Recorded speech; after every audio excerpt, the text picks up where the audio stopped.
नमस्कार दोस्तों, परीक्षा ग्रुप यूट्यूब चैनल में आप सभी का हार्दिक अभिनंदन है। बहुत बहुत स्वागत है।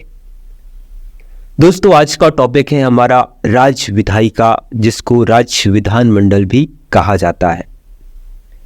जिस प्रकार से जो राष्ट्र में, भारत में संसद काम करती है, पूरे भारत में संसद काम करती है, उसी प्रकार से राज्यों में राज्य विधायिका या राज्य विधानमंडल काम करती है। संसद के दो सदन हैं, लोकसभा और राज्यसभा। उसी प्रकार से राज्य विधानमंडल का भी दो सदन हो सकते हैं और अधिकतर यहाँ पे हर राज्यों में एक सदन को स्थापित किया गया है। ये राज्य के ऊपर निर्भर करता है कि किस राज्य में दोनों सदनों को स्थापित किया जाए। हालांकि हर राज्यों में एक सदन को स्थापित किया गया है और आपके जो भारत के कुल ऐसे 6 राज्य हैं जहाँ पे द्विसदनात्मक विधायिका लागू है। तो दोस्तों, यहाँ हम देखेंगे कि अनुच्छेद किसमें किस चीज़ का वर्णन किया गया है, ये सारी चीज़ों को। तो देखिए, अगर हम ऑल ओवर देखें राज्य विधानमंडल को, तो इसमें अनुच्छेद 168 से 177 तक राज्य विधानमंडल के बारे में उल्लेख मिलता है।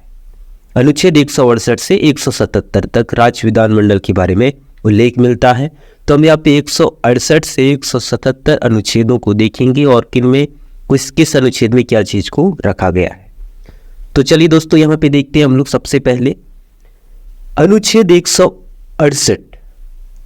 अनुच्छेद 168 में राज्यों में विधानमंडलों का गठन, यानी कि यहाँ पे अनुच्छेद 168 में कहा गया है कि विधानमंडल की स्थापना या गठन, ये याद रखना है। हर राज्यों में 168 के तहत विधानमंडल का गठन किया जाएगा। अनुच्छेद 169 में क्या है?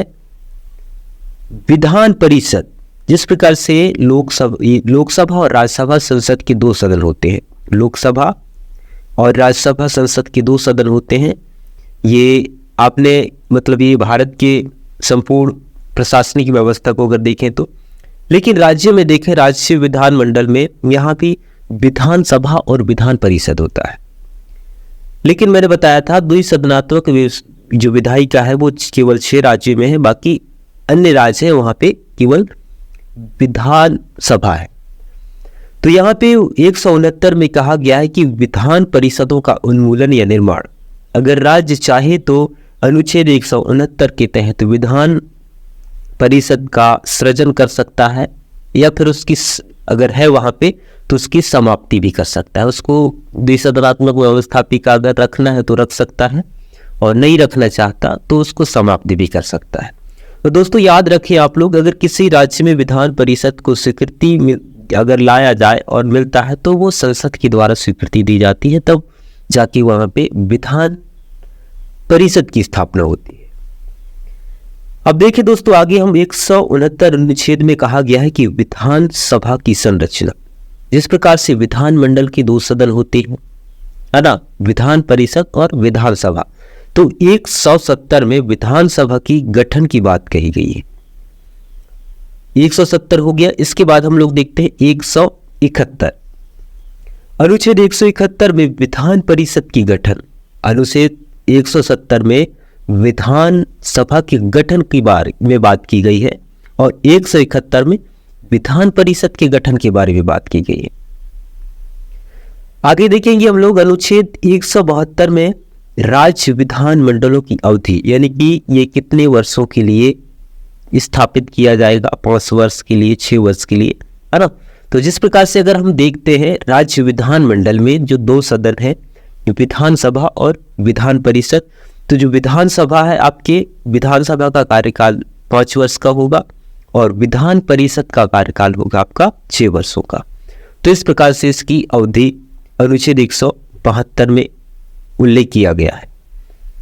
अनुच्छेद 173 में देखेंगे तो राज्य विधानमंडल की सदस्यता के लिए अनिवार्य योग्यता, यानी कि विधानमंडल में जो सदस्य होते हैं, है ना, वो चाहे विधानसभा की हो या विधान परिषद की हो, तो उनकी योग्यताएं क्या होनी चाहिए, क्या 25 वर्ष होनी चाहिए, 30 वर्ष होनी चाहिए। तो इस प्रकार से जो विधानसभा की जो सदस्य बनने की योग्यता होती है वो 25 वर्ष होती है और विधान परिषद के सदस्य बनने की योग्यता होती है वो 30 वर्ष होती है।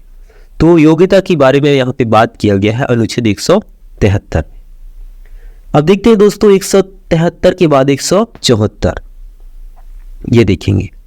अनुच्छेद 174 में राज्य विधानमंडल के सत्र या सत्रावासन और विघटन कर सकता है। अनुच्छेद 174 में विधानमंडल के जो सत्र प्रारंभ होता है उसके बारे में यहाँ पे उल्लेख किया गया है, सत्रावासन के बारे में उल्लेख किया गया है और इसको जैसे कि भंग करने की बात कहा गया है। भंग विघटन यानी कि होता है भंग, है ना।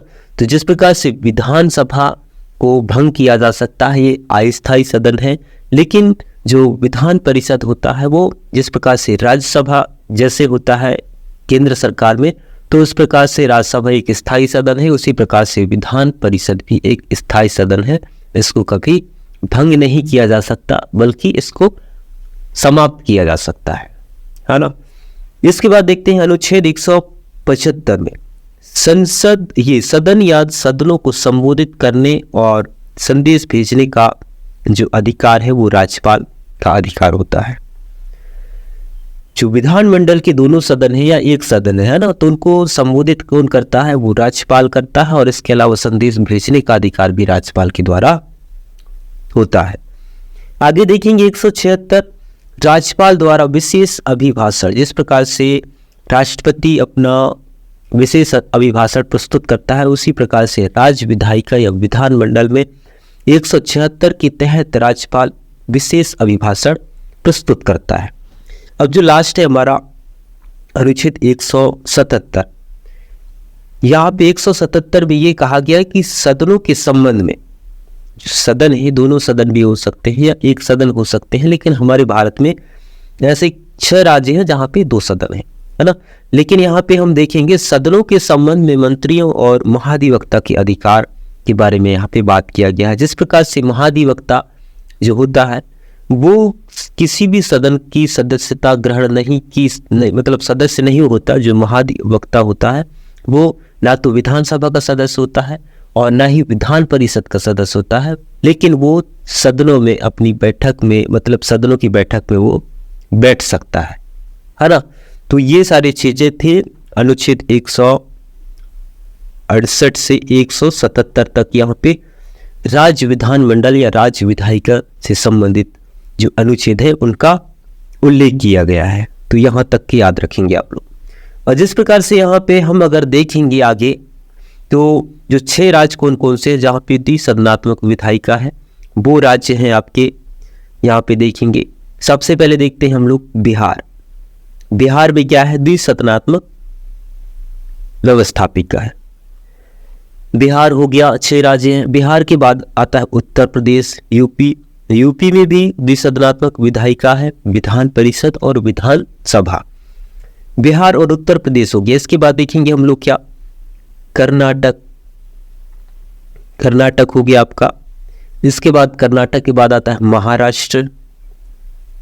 महाराष्ट्र हो गया आपका, और ये 4 हो गए। इसके बाद 5वें नंबर का हम अगर देखें तो यहाँ पे आंध्र प्रदेश आ गया, और 6वें नंबर में कौन है 6वें नंबर का जो तेलंगाना है। आंध्र प्रदेश से एक राज्य अलग गठित हुआ है वो है तेलंगाना।